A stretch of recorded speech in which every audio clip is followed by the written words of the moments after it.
Ladies and gentlemen, this is the Above the Bar podcast, a show about a middle-aged father, current events, and how these things affect my everyday life.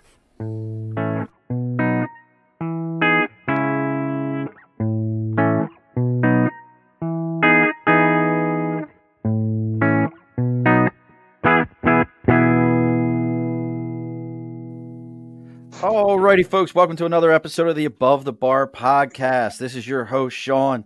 Today we have a very first. Rick seems to always be around for a lot of firsts. We're not going to get into what those firsts are, but Rick is the first repeat guest. This is our first three of us on here. We have Miss Monica with us, so it's a lot of firsts today. So this is all multiple firsts. We're all just going to have a lot of firsts today. And as we know, this is the Above the Bar, so there's liquor involved with all of our firsts. I'm sticking with the nicotine. He's going with nicotine. I don't want to see Rick with any alcohol. That's a whole nother story. That's a whole nother. we could do an entire set on that. But it's a Hallmark movie. Oh God. Can I have Ricky Schroeder play me? Didn't he do those for like the longest time before anything? Wasn't he always doing like the Hallmarks? Was that Ricky Schroeder? I don't even know the guy's name. I don't even know the guy's name. He will always be Ricky Schroeder from Silver Spoons. Like, I think, yeah, he goes by Rick now. He's just Rick. But today, folks, we're doing Uber Diaries. I thought that this would be a perfect episode. So, if you don't know, Rick is an Uber driver, but Miss Monica that we have with us, Miss Monica is a travel expert. Can we go with travel expert? Does that sound good? That sounds perfect. She is a travel expert. She has booked trips from all the far-flung areas that we all want to go to that we think for whatever reason we can't get to them, and she can help you figure out how to get to them. We may have I'll see if she'll answer some extra questions besides this, because I'm curious of some of the people that may have asked her from some more exotic adult trips. See if that ever happened. But we're gonna get into we've all, and I'll say it like this: if you don't know what taxi cab confessions were, you probably don't belong listening to me at this moment because you're too young. And I'm not saying that because I'm an old guy. It's just because I don't want to explain it. Like, I don't want to explain what taxi cab confessions were. But now we're kind of moving forward. It's a whole nother time frame here. And I wanted to talk about Uber Diaries. And Rick drives Uber. So I figured he had to have good stories because we didn't get Uber up here till, 2017? Like late 2017?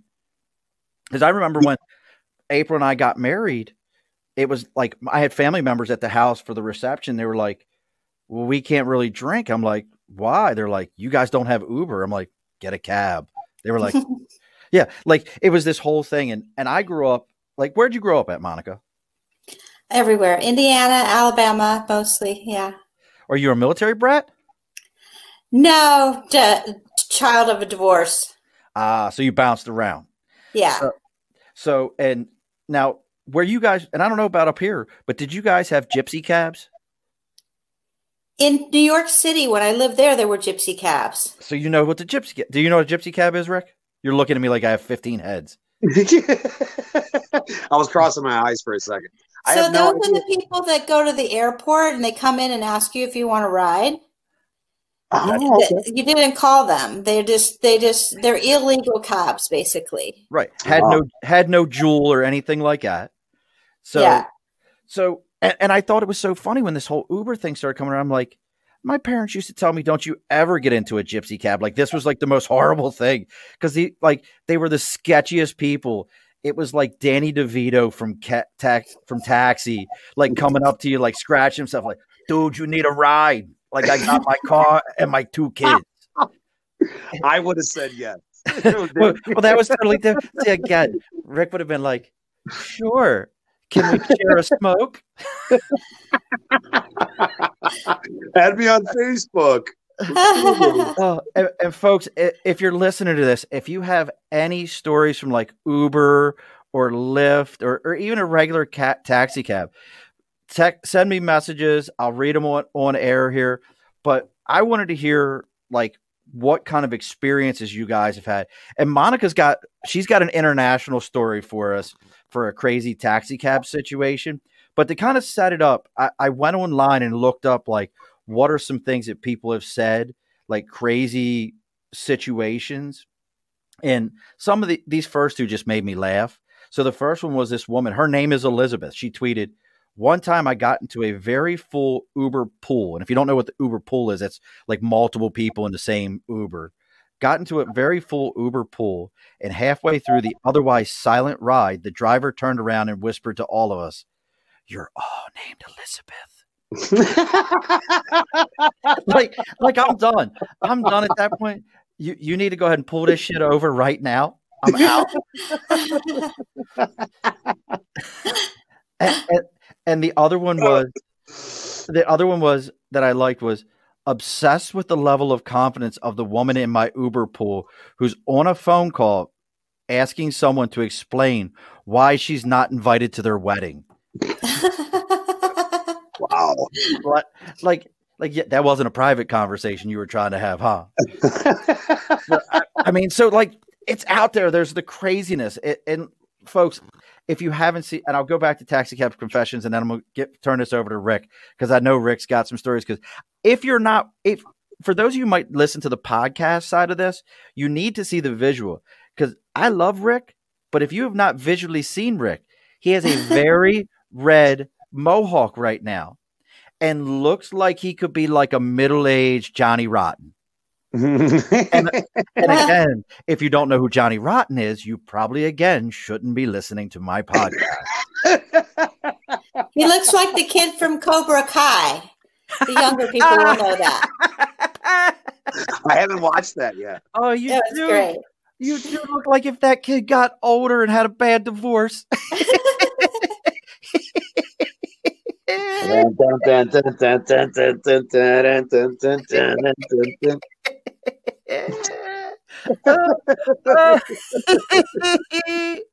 Oh my God. So let's go ahead. Monica, do you want to save yours for the piece de resistance or do we want to get Rick in this first? You guys tell me. You there, Monica? Your call, Monica. Yeah, you want me to go? Okay. Let's hear this. Let's hear this overseas. Okay. Story. So I'm the vice president of Yampu Tours, and what I do is I go around the world, checking out everything, learning everything about my destination. So my first trip to Brazil, I had done so much research, and everyone writes how dangerous Brazil is and how you should, not wear nice jewelry, and that there's a lot of robberies, and there was all this writing of stuff about how dangerous Brazil is. And I've traveled at that time to most of the other South American countries. So anyway, we go to Brazil, and I have my mother-in-law had given me a little diamond ring that I wore with my wedding ring. And I was eating all the amazing Brazilian food and, these stews, and I guess it had a lot of salt in it, and my hands just they were swollen.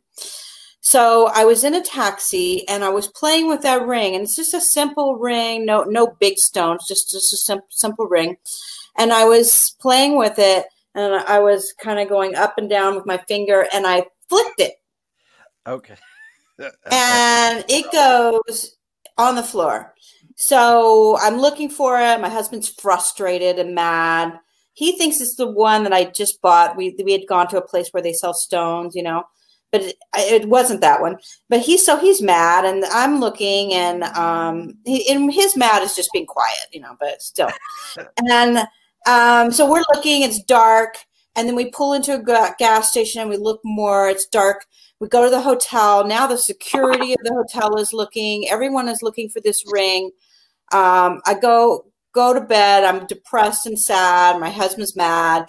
We go to sleep, and the next morning at 7 a.m, my phone rings, and it's the taxi driver, and he says to me, "I've got my mechanic, and we're coming back to the hotel. We're going to take the seats out."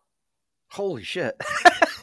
So they came back. They took the seats out, wow. and there's like a little slit in the carpet where the seat goes. I didn't even know that existed. And the ring had lodged itself down in that little slit. And so here I am, and I'm thinking, and I've told this story to lots of clients and to all my salespeople, because there are really great people everywhere you go in the world. And if you're a good person, you're going to be lucky enough to find those good people. And that's what I did. And so I don't think Brazil is all that bad. I love Brazil. I think it's got so many great people and so many great places to go. And so that's my taxi story from Brazil. Well, there's many things about I like about Brazil, but again, you must be over 18 to listen to this show. And we can't get Rick to like take the old fries out of his car. You had a mechanic take his whole car apart. Rick has got 3-week-old fries with a pack of Lucky Stripes put out inside of them. That's a testament of how nice of a person you are. like Rick's you hear this, right?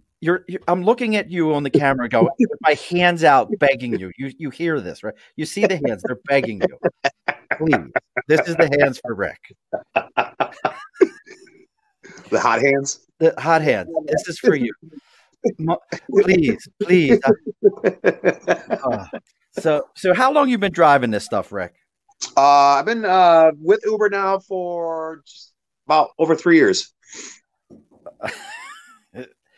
So let's start with, do you ever get those calls where you're like, nope, I'm not even picking this person up? I'm not. I get like that late at night when they either A, ask me where I am, or B, text me constantly. I know where I'm going. I can see I have the GPS works fine. I know where to pick you up. And they're like, I'm here. And they're like, where are you? And I'm just like, cancel. I hate that. That's happened to me a few times. I've had people like call like on a 12-minute pickup. Like say I'm in Glens Falls, I'm going to get them in Lake George. It's 12 minutes tops. They called me 3 times on the way there, and I'm like, I can't do this. I really can't. Monica just said, so wait a sec. Are you that person, Monica? Are you texting like over and over and over? Like, where are you? I just sent this. Why aren't you here yet? No, but I've had situations where I've called Uber and you wait. It says it's going to take 5 minutes. So you're like, okay, I can wait 5 minutes. Then 7 minutes in, they cancel. Yeah, that's wrong. I wouldn't do that. I wouldn't do it. So now we know. Look, this is actually good advice. Also, if you're wondering why your Uber driver keeps canceling on you, if you've allowed your girlfriend or boyfriend who's half in the bag to have the cell phone, and they're worried more about getting to Taco Bell and asking the Uber driver to drop them off, and they're like, "That's why." Because don't harass your Uber driver. So now you know why your trip got canceled. And I always encourage, if I'm picking someone up from the bar or a house party or whatever, and we're going, I'm always encouraged to stop at McDonald's, to stop at Taco Bell. Dude, I'll buy you something. You want something? I'll get that for you. Bingo. Dude, I'll buy you fly. They get so excited too. It's like, it's so funny because I don't know whoever told them no, but it's like, they're like, do you think we could stop at Taco Bell? I'm like, hell yeah, we can. They're like, what? They get so excited. You're like everybody's favorite uncle. Don't tell your mom we stopped here. Don't tell your mom I gave you a pack of smokes. I took one guy to Taco Bell once. He was drunk and surprise. Yeah, he was like, ordering and telling the people that he's allergic to tomatoes. Apparently, he's like not deathly allergic, but severely allergic to tomatoes. Okay. And apparently, they had put tomatoes on his tacos because when he got out and I checked my car in the back seat, there was a pile of diced tomatoes on the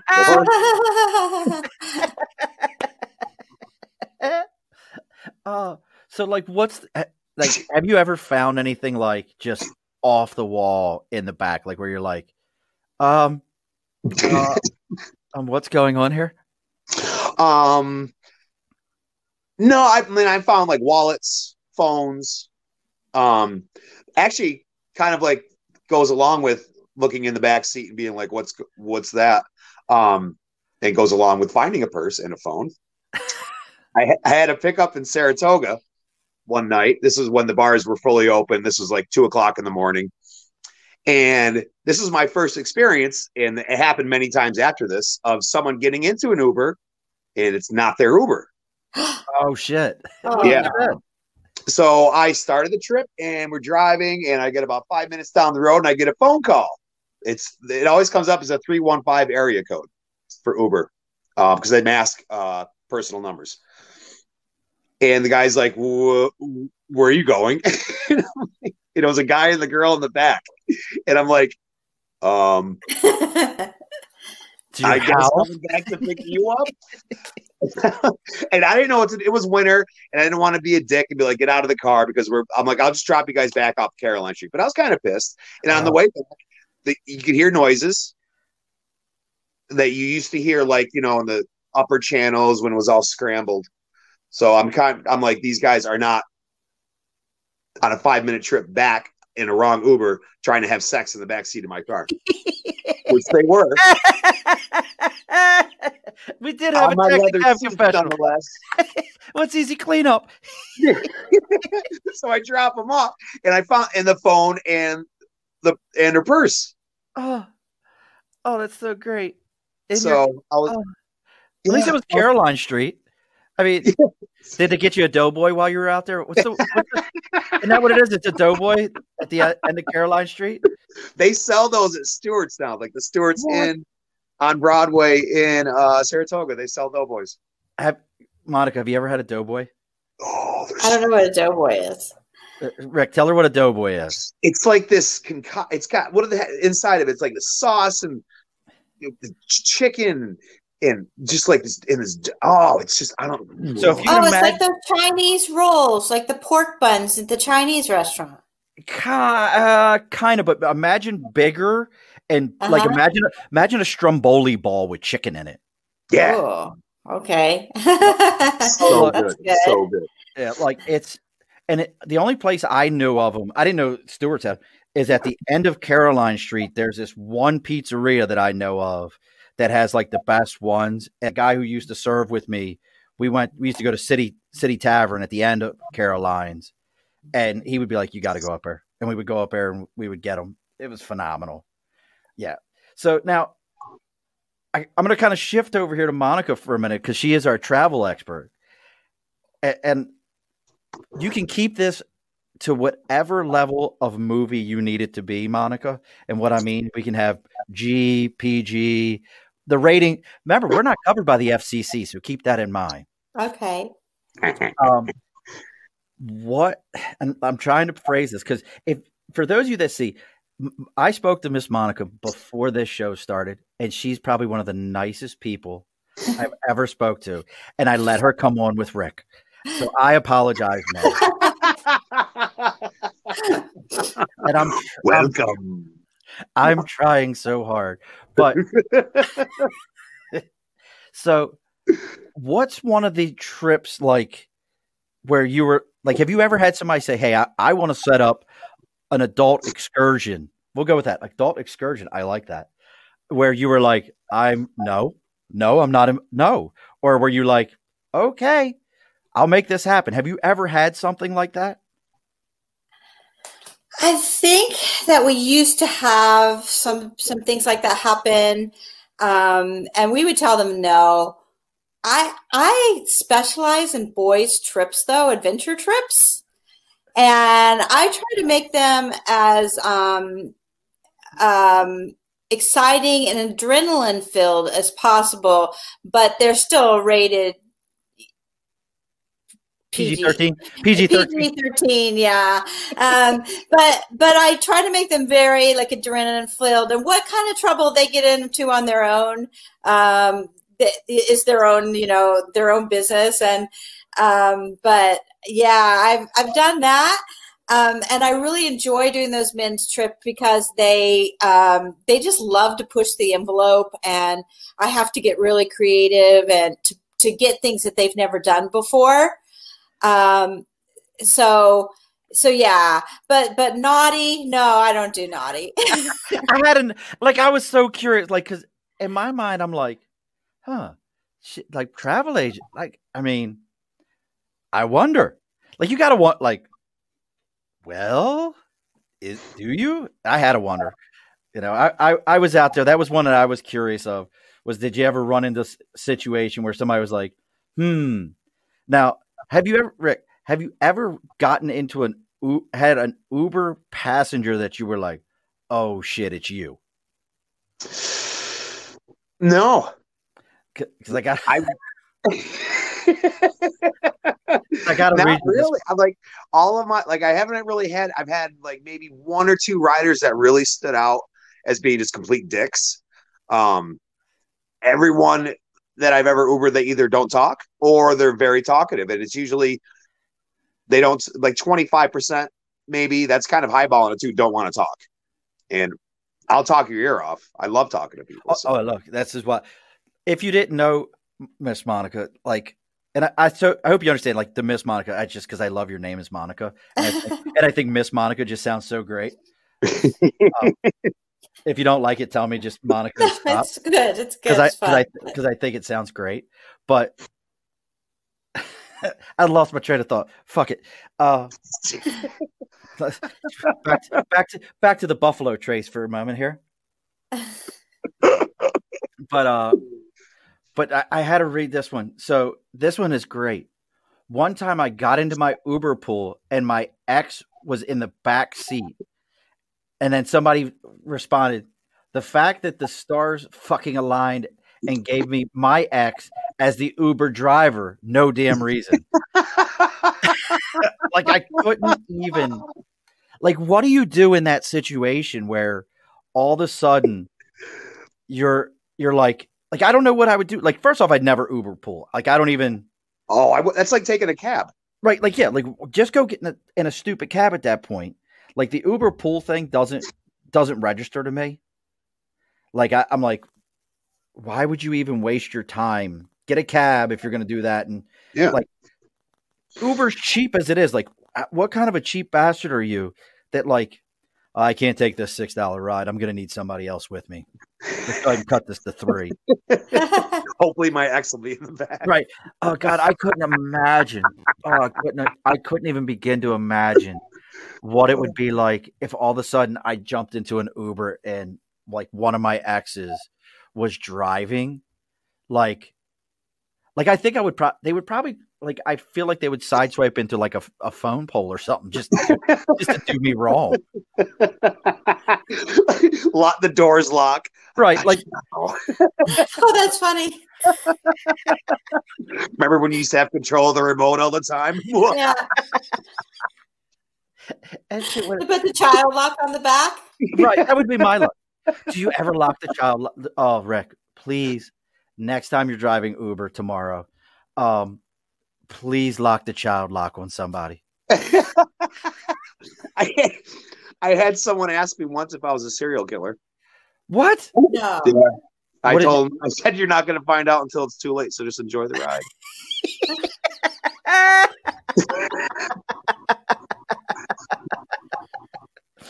I want to know what you said to them before to make them ask you that. Just this. Is your camera, Monica, is your camera broken right now? Like, your camera works, right? Yeah, it works. Can I let me see. I don't know if I can make Rick's face any bigger. I mean, I'm trying to see if there's a way. Here, let's see. Can we make, no, can we make that? No, I can't make this into. Rick is just the centerpiece here, but I'm sorry. I was trying. But yeah. Hey, I learned in New York City that the people that look the nicest are the meanest. They're the ones that are going to steal your purse, or, like one time I was on the subway and these guys get in and they got these big sweatshirts and these big baggy jeans. And,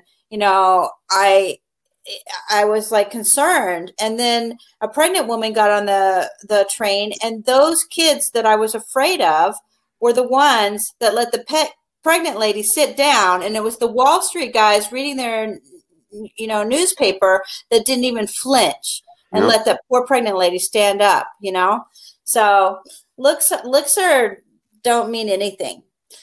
See that we call that NHT, no home training. Because I'm always amazed by those things. New York City travel. So do you live down there? I lived there, yeah, twice. Each time for a few years. Once 5 years and once for like 3 years, I think. Well, I can tell you right now that the pandemic has turned that into zombie land. Like I posted a picture on my Instagram recently of 6 o'clock in the morning on a Sunday in New York City, like walking from our hotel over to the station, and there was no one on the streets. Not a soul. Where, a year ago, that same time, everybody would have been doing the walk of shame and everything else. Yeah. It would have been. Rick's done that. He's done the walk of shame a few times. I do the walk of shame on the way to their house. I'm feeling shameful for them. Like, you don't know what you're getting into. I'm so sorry. My apologies. My apologies. You thought this laugh was a good thing.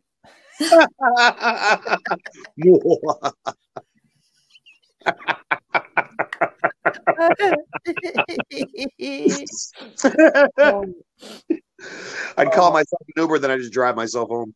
I drive my own disappointment home. Disappointment drive. My own disappointment. Wait a sec. Here's one for you. One time I Ubered from a taco shop to my house, and the other passenger told me I could have walked. That's kind of a dick move. Like, you could have done that shit on your own. Wow. I don't get the Uber pool. Like, I just don't. I don't get the Uber pool at all. Like, do you even see that up in Saratoga at all? We don't have it up here. Oh, we just don't have it, period? No. In Los Angeles, where the rides are long, like my daughter would do it, an Uber pool. I did it once. I hated it. I'll never do it again. It took me twice as long, and I don't have that kind of time. But here in Los Angeles, the Ubers can cost you $30, $35, $70, $80 if you're going from one side of the city to the other. So that's why Uber pool works in big cities like that, I think. Yeah. So let's see. But in the times of COVID, I couldn't imagine getting in a pool. Do they even let you do that anymore?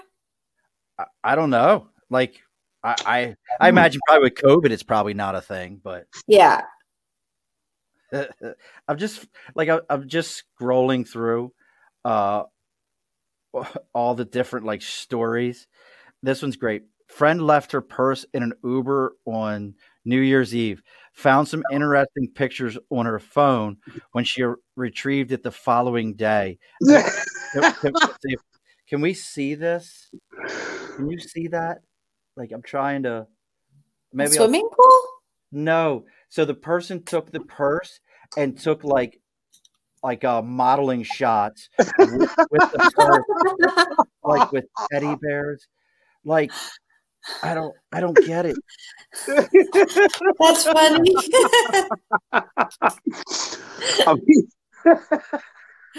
That's hilarious. Like, I don't know. I have friends that I work with on the one that pays the bills that they that's the thing. Like, when we were kids, it was a skill set to see how drunk I could drive. And I don't mean that I was going out to do it, but you heard guys go like, man, I'm fine. I can drive like this. These kids today, they're like, no, I just call an Uber. I'm like, really? They're like, yeah, I don't even take my car out. I'm like, you're so responsible. You're so much better than we were.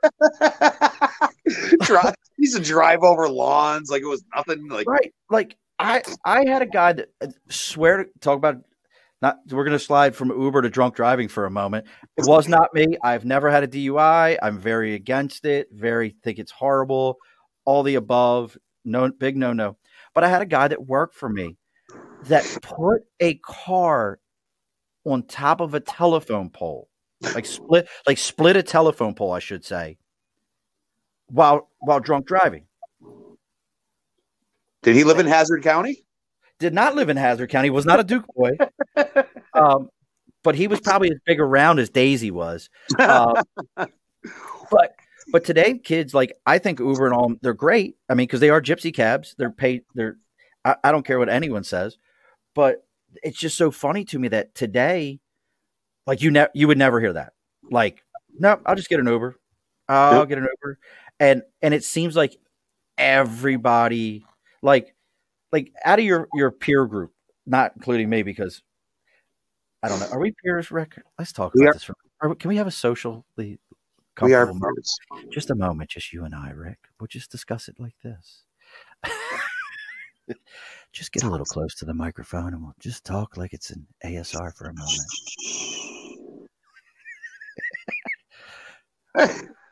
Oh, wait a sec. Do you remember what this is, Rick? Do you remember what this is? No. That's facetrication. What is it? Facetrication? Facetrication. Oh, you didn't listen to that one? You have to go back and listen to facetrication. No. So, but like kids today, they never, like, my son, Dad, I get an Uber. If I'm going to go out and see my friends, we know we're going to have a couple beverages. I'm not taking my car. I'll get an Uber. I'll be damned. And that's like, they're way more responsible today than I think we ever were. Like, maybe that's because somebody can always film you. There's always a film. Look at that. What is that? Is that Above the Bar podcast merchandise?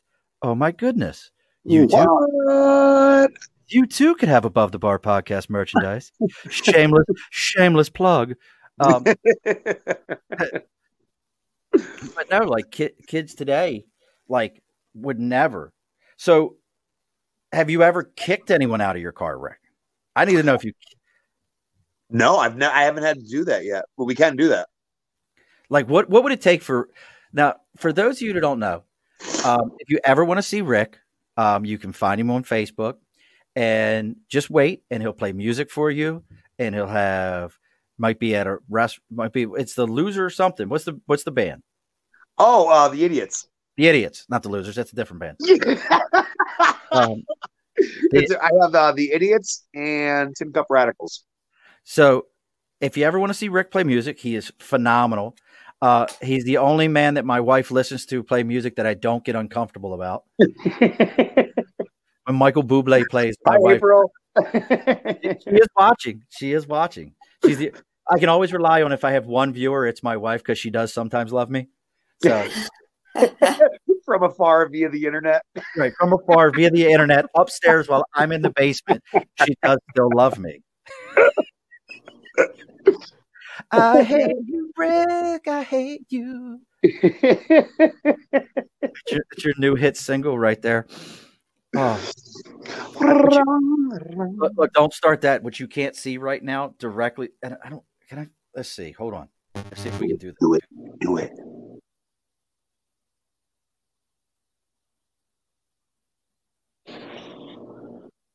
I'm gonna need my glasses again. I lost my glasses, so I don't even know what I'm doing anymore. Oh, he's got some alcohol. And I've lost his voice. We can't hear you. Come back. I'm coming back. Baby, He's I'm back. Another kind of fool for love. I'm wrong.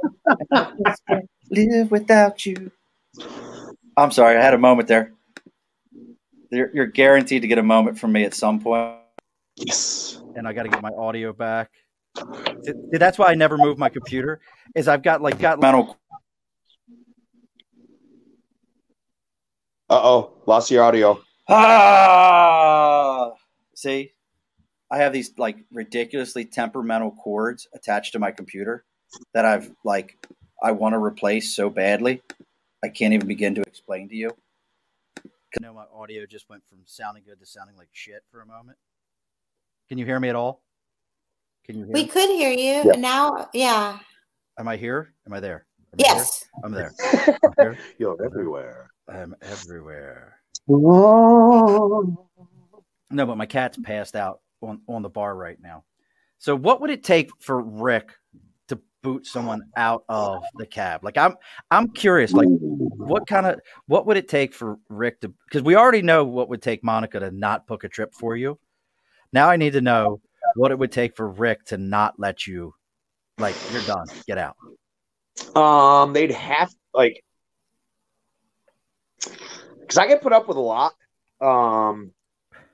They'd have to be a real, just blatant fucking dick about something, you know? Like, give me an example. Like if they asked you to play All I Want for Christmas Is You continually, would you put them out of the cab? I need to know that. Like, would that be enough? That might be adding insult to injury because if they request that, probably their family doesn't talk to them anymore. I mean, that's what I was really curious of. Like, if they were like, I need you to play this continually. All I want for Christmas is you. Like, would that be enough to be like, you got to go? Fuck it out of here. No, I just laugh at them and just turn the rancid up.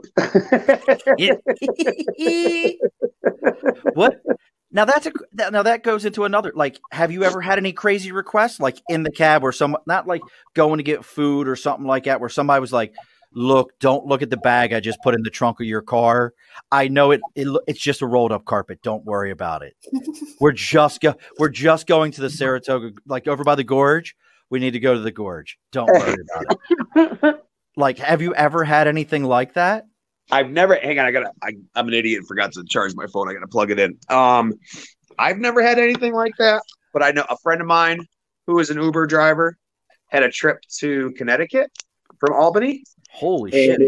It was made very clear to him not to question what was going on in the bag that they just put in the trunk. Wait, like don't ask and don't say anything, and I won't kill you. Oh, please tell me it was like a duffel bag, not like okay. Fair enough. It was full of drugs. Drugs. I think there's drugs in there. Now there's a question for now, Monica, you've like all over the world. Like, have you ever had, like, Rick brings up a great point with it. Have you ever, like, we've all seen the stories of like Locked Up Abroad where like the college girls make the mistake and the guy's like, all I need you to do is take this bag to the airport for me. Don't worry what's in it. You'll be fine. Like, have you ever had, my name is Antonio Bandana. He killed my father. Prepared for that. No, never anything like that. We've had, I have a couple of instances where one client, this is a very sad story. He had a briefcase and he had very expensive, camera equipment in it. And he had, I think he had cash because he was a leader of a group that we were bringing, and he had like, I think $5,000 in cash in shit. And some camera equipment in this briefcase. And I don't know how they do it in these third world countries, but somebody, first of all, when you're in the airport in these third world countries, everyone comes to see you off and to see you come back. So when you know, Pablo is flying off, there's like his aunts and his uncles and his sisters and his brother and his mom and his dad. So the airport gets really, really busy. So this guy puts the briefcase down and somebody replaced his briefcase with one that looked just like it. I don't know how they did it. Wow. And so he walks off with an empty briefcase, and somebody walks off with all his camera equipment and cash. So that was devastating. We've had people, somebody got their backpacks stolen at a big festival. When I went to the same festival, my guide took my bag and put it on my front, but this guy didn't hire our guide. So he was all alone and he got his backpack stolen. But most of the time, because they're so protected with drivers and guides, good drivers, they don't get into too much trouble. Yes, I was waiting. Like Monica, you like I'm going to go ahead and endorse her now, and I've never taken a trip with Monica. These sound like the most safe, peaceful trips. You'll enjoy yourself. It'll be serene if you listen to her guidance. Don't ask Rick or me to book you a trip. No, this is bad. It's a bad plan. It's not going to work out for anyone. This might be another career choice for you, Rick. Tour guide. Oh, hey, I have to tell you this story about us going to the airport in a taxi. I just remembered. It will give you a different view. So we were going in Greece. We were in Crete. And remember when they were lots of taxi strikes and riots in Greece? Yep. I think their economy was collapsing or something. That was so we were going to the airport. It was my husband and I and my two kids. They were about, I'm going to guess, 10 and 12. And suddenly the outside, can you imagine when you're driving into an airport, there's a big ramp. It takes about a mile to get from that ramp up to where the gates are. Right. There's a roadblock. And they're like, no taxis can go in here. No cars can go in here. And there were all these taxi drivers out, and they had tear gas. And we had to get to check in. So we had to take our bags, and we don't carry travel lights. We had like 8 bags. So we had to take all these bags. Each of us had like 2 bags in our hands. Luckily, there were roller bags. And we're running up the ramp through tear gas, me and my children, 10 and 12, and my husband and me, running up. And the kids were great because they react really quickly, I guess because of all the video games they play. And now my son is a Marine because he's really good at this. So they reacted really quickly. They've got their shirts over their faces, and they're running. Me, I like my whatever I was hiding my face with fell down. I got tear gas on my face. My eyes were watering. The taxi drivers that were the problem makers were actually coming over and giving me water and cleaning out my eyes. And the kids are screaming, "Mom, Mom!" So it's not always peaceful, but I want that trip. Yeah, see, that's the trip. See, that's what I'm looking for. Like, you watch these shows and they're like vacation nightmares, and you're like, what the hell vacation were you on where a shark ate all your children and your legs felt like you got leprosy on vacation? How did this happen? Now hold on, Monica. You just let my son's a Marine just kind of slide right past me? How did you? I told you I did that for 20 years. How did you let that slide right past me? I thought I told you before. No. He I don't know what got into his head. A recruiter. That's what I did. No. Oh, okay. I don't mean to be mean, but like look, they used to put those signs, "Be a Marine," up at the lacrosse field. Oh, and he played lacrosse too? Come on.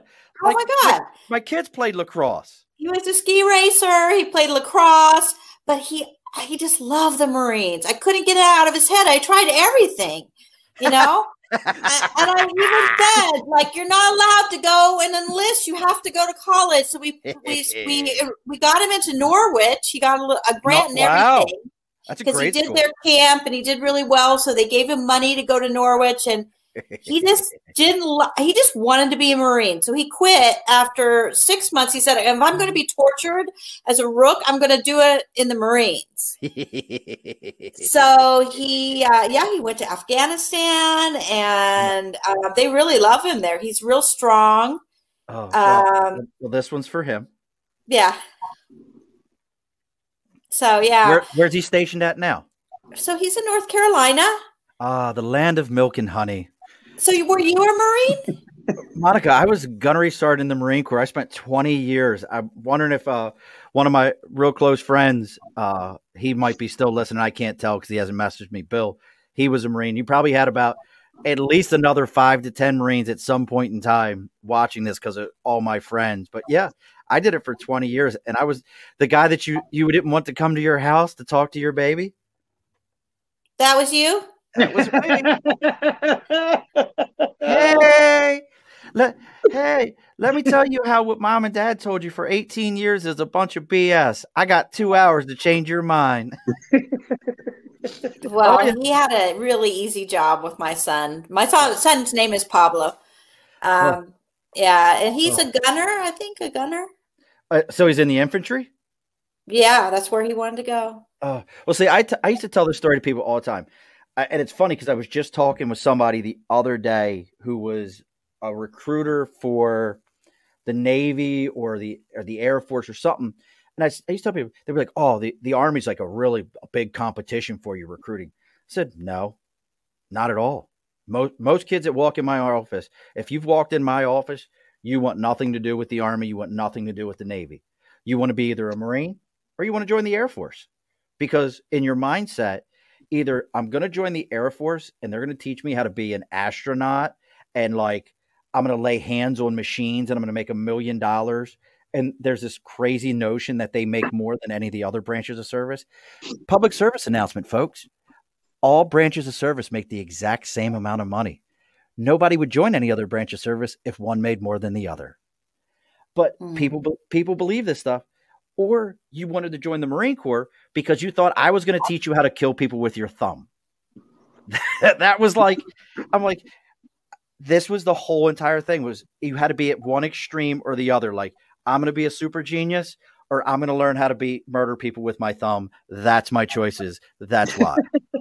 I hope he doesn't listen to this, but I think that we didn't have guns in our house, and he just really wanted to.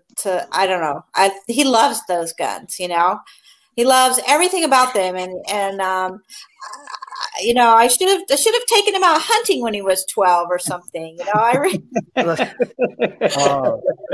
Look, I will. I don't mean to get on to a recruiting spiel, but I will give you the best thing I used to tell parents all the time, Monica, and this will make you sleep easy at night.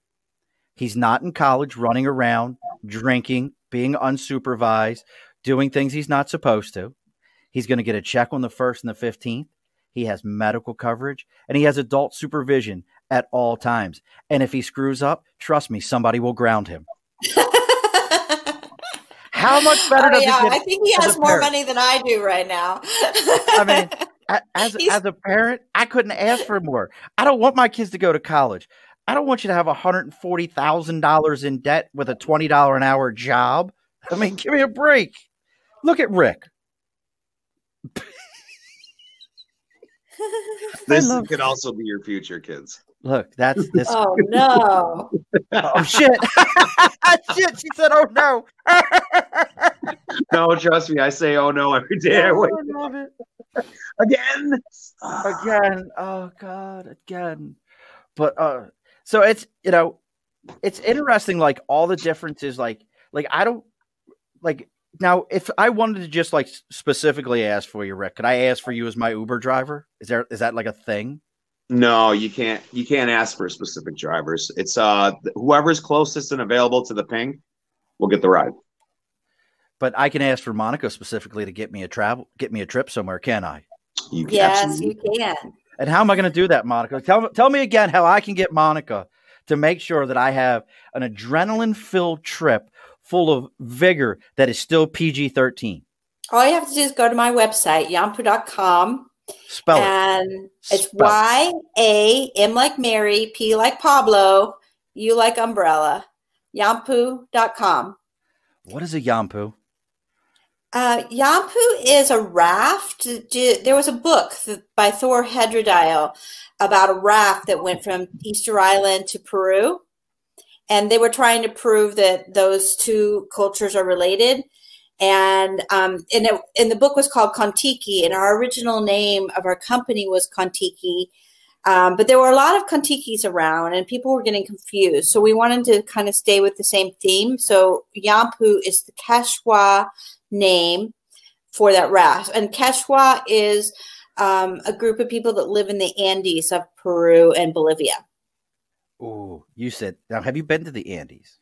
Yes, I've been to the Andes in Peru, Bolivia, Ecuador, Colombia. All those Andes I've been to. Now, I think personally, Andes has got to be the scariest place. Like I don't want to go there, but I The blame Andes? that. No, because I blame it completely on another podcast that I like that I used to listen to called the Serial Killer Podcast. There was an Andes serial killer? The most what? Monica, if you're going to set a trip for me, I need you to know these things. I need you to know where this shit is. I've never heard of that. The what was it? It was either the Beast of the Andes or the Monster of the Andes, the most prolific serial killer in planetary history. What? I'm going to Google that when we hang up. And he's still alive. They don't know. Really? What? Which country? So I'm going to try to remember the story.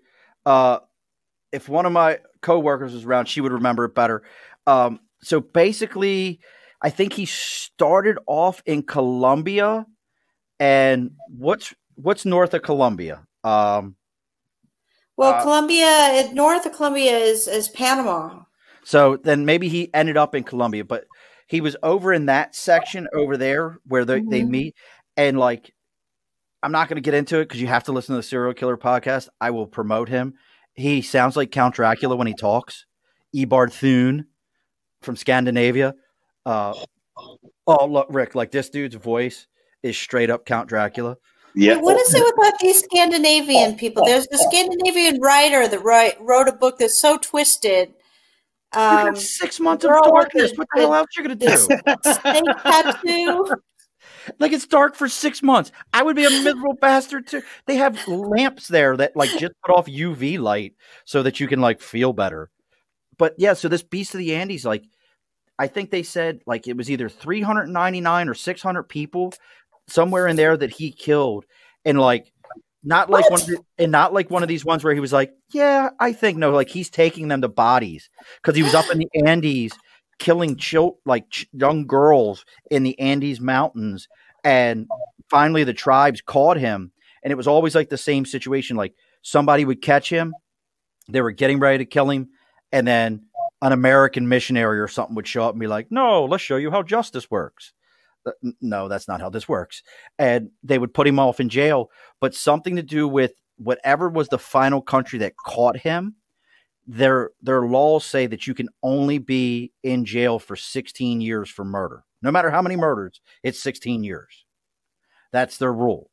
And is he still in jail? No. So he was in jail, and they let him out, and they thought, well, here it is, Monster of the Andes. And they let him out. Daniel Barbosa, a mass murderer, also known as the Beast of the Andes, and Pedro Lopez, a reputed mass murderer. The one I'm thinking of is Pedro Lopez. Let me just give you this real quick. Pedro Lopez, born 8 October, is a South American serial killer who was sentenced for killing 110 girls, but who claimed to have raped and killed more than 300 across Colombia, Peru, and Ecuador. Aside from something accounts, Lopez's crimes first received international attention from an interview conducted by Ron Latiner, a longtime freelance photojournalist who reported interviewing Lopez in Embuto prison cell in 1980. How do you not know this, Monica? You're taking people into the Andes Mountains and not knowing this. Monica's like, I got to make a phone call. Hang on. Please tell me you don't have somebody down there right now.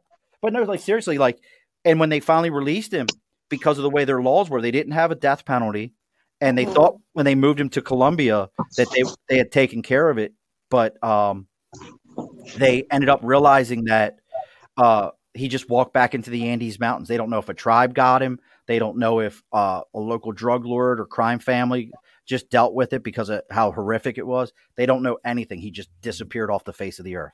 So I think that my travelers are going to be okay. I think that sadly there's all these Inca trails around the Andes, and they go to these small communities, and they don't have their own police there. They're very remote. And do you remember there was about 10 years ago, there was some kids that decided they were driving across South America, and they probably had what I could imagine looked like a camper. And they pulled over in some remote village and set up a tent in their like field. And the villagers came out and really probably shouldn't be telling you this story. Tell me this. This is the stories I need, Monica. So the villagers came out and they were very aggressive with them. They took their passport.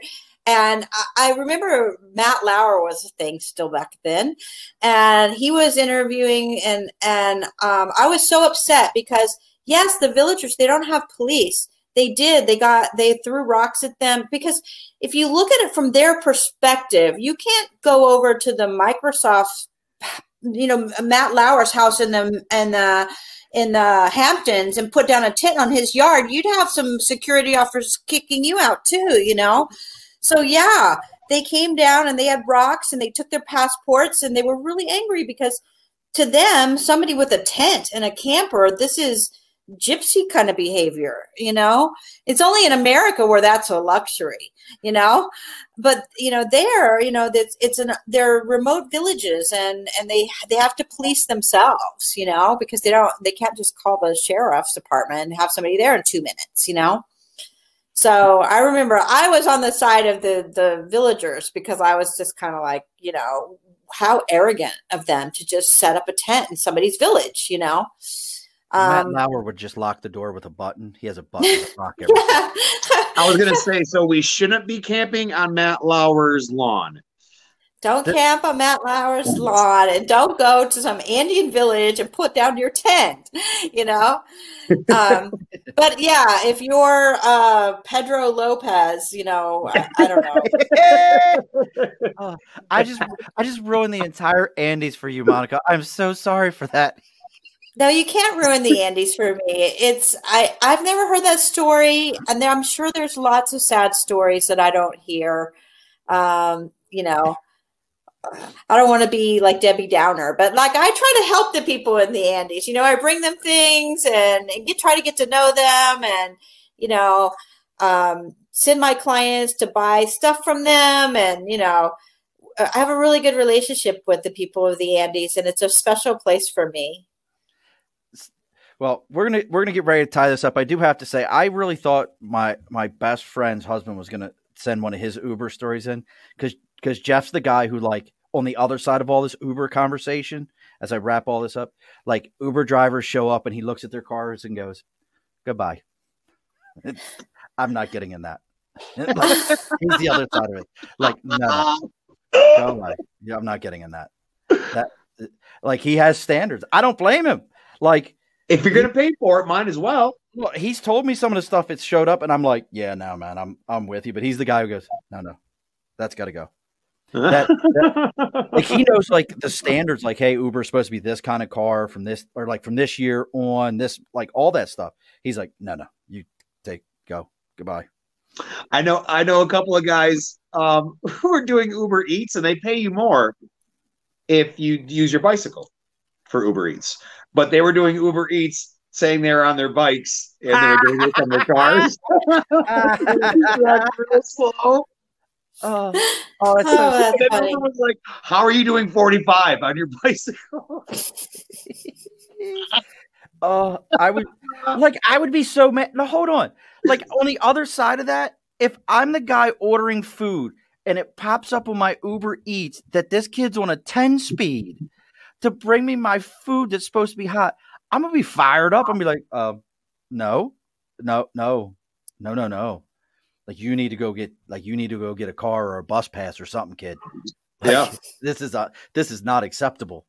Yeah, Uber makes these huge backpacks too for to put the food in. They're huge. They're like this big, like an oven for your back. Yeah, they got a little slot in the back for pizza boxes. Please tell me you do this, Rick. Please tell me. Not yet.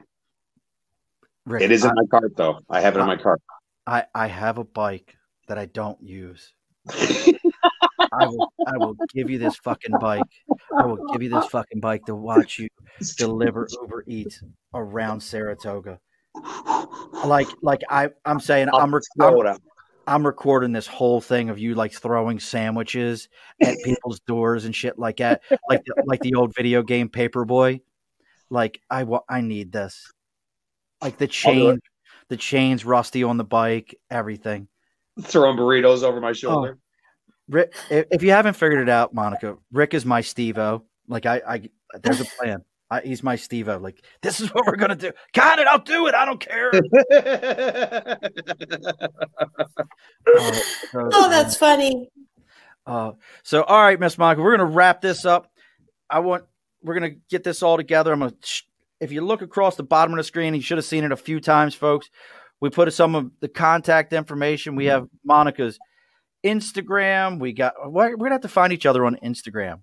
We have her Instagram, we have her Twitter, we have her LinkedIn, we have her company page.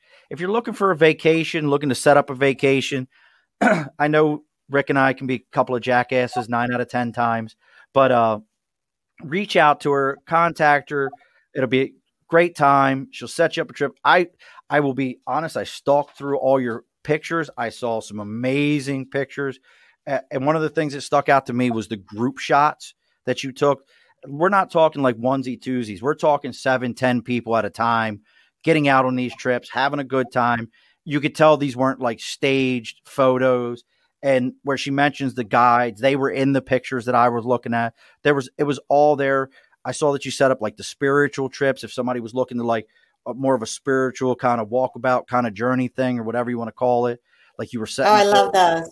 Yeah. Yeah, so I saw all that on there. So, folks, please take a look for Monica, see what she's got there. Miss Monica, what do you want to tell the folks? Like, anything else you want to give them? Yeah, I would just love to hear from you. Every trip I do is different. They're all for you. Whatever you want. Rated PG-13 or less, and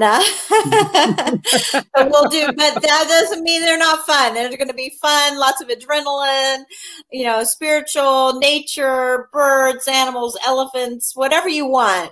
I'd love to make it happen for you. Lions and tigers, oh my, yes. And Richard Cranium, yes. Tao. The old name. Throw that out there, Tal. That's a whole nother story. That's a whole nother story, Monica. I can't get into right now. What would you like the folks to know? What words of wisdom and guidance do you have for the folks today? If you haven't watched The Mandalorian, watch The Mandalorian. Mandalorian. Writing that down. What? Wait, what? I mean, I mean, that's a whole episode in and of itself. Just explaining. Do you have Disney Plus, Monica? No.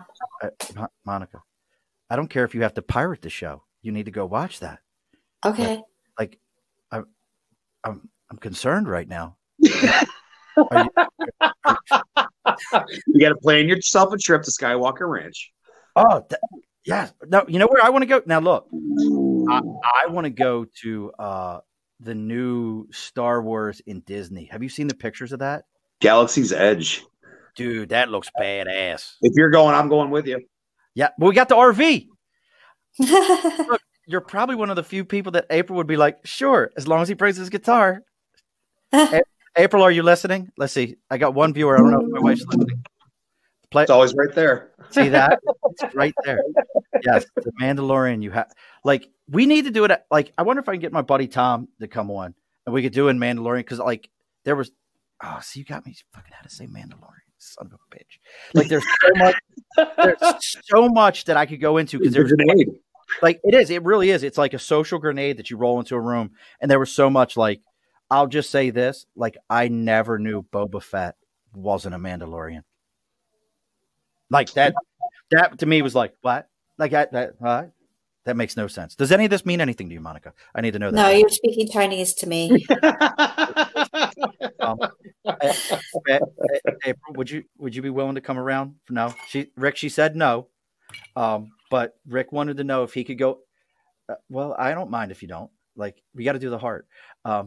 This is so sidebar conversation of why my wife won't come in, but Rick wants to know if we go to Disney, will we take him? Oh my God, I'd love to. Could you hear that? I would love to. She said she would Yes! love to.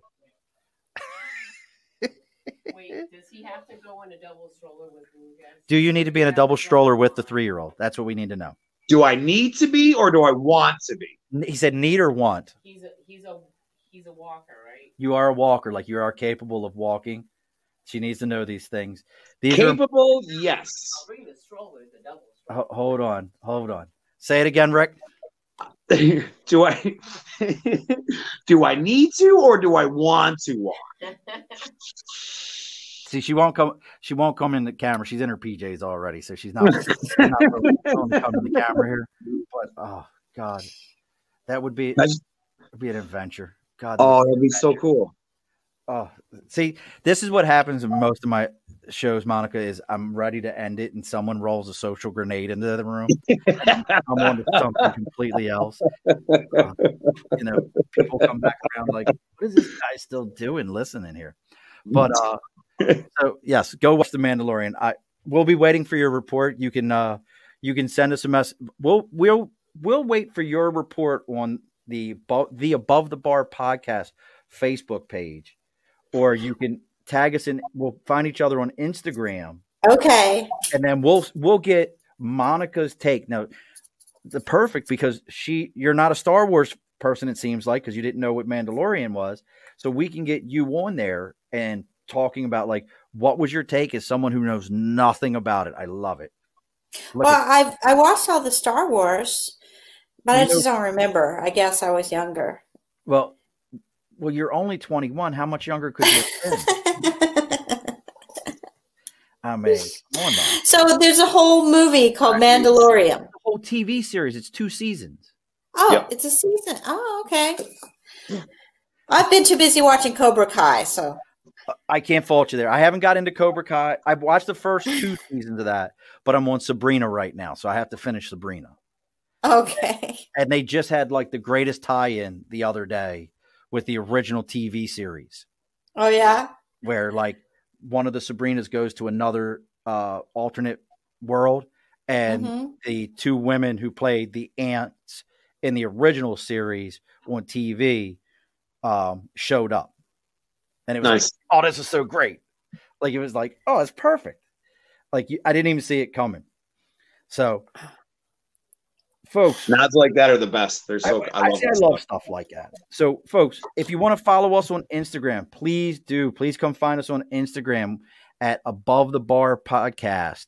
We also have our Twitter, which is at the Above 4. You can see it scrolling right along. I fixed all that.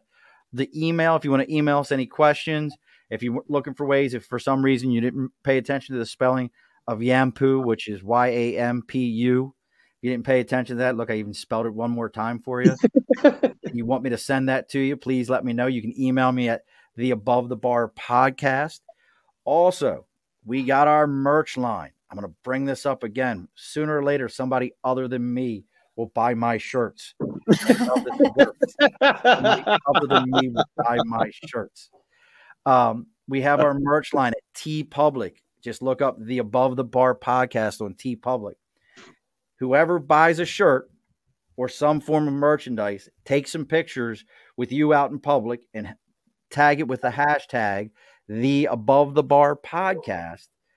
The best picture at the end of the month, I will turn around and I will buy you some free merchandise. I told you I'm the only one buying the shit. I will buy you free merchandise. And we have our new shirt, which is the Barstool shirt, tilted bar stool. If any of us that have spent any more than 5 minutes in a bar know you tip your bar stool against the bar so nobody sits in your chair.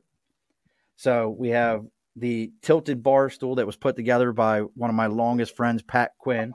He put that all together, and it's got the slogan on the back of it. Be sure to push your stool in. So make sure you see. You can't not laugh, Rick. If you look at the picture, I made sure the youngest daughter, who's 22, it was her idea to make sure the writing. Be sure to push your stool in, and it's as low on the back of the shirt as you possibly can get. So it's perfect. It's awesome. perfect. All right. Last word, Monica. Last word. Last Bye. word. All righty, folks. Rick, I'll see you soon, brother. Absolutely, my man. Monica, it's good to meet you. All Nice righty, to meet folks. you too. Both of you. Be sure to push your stool in. All right.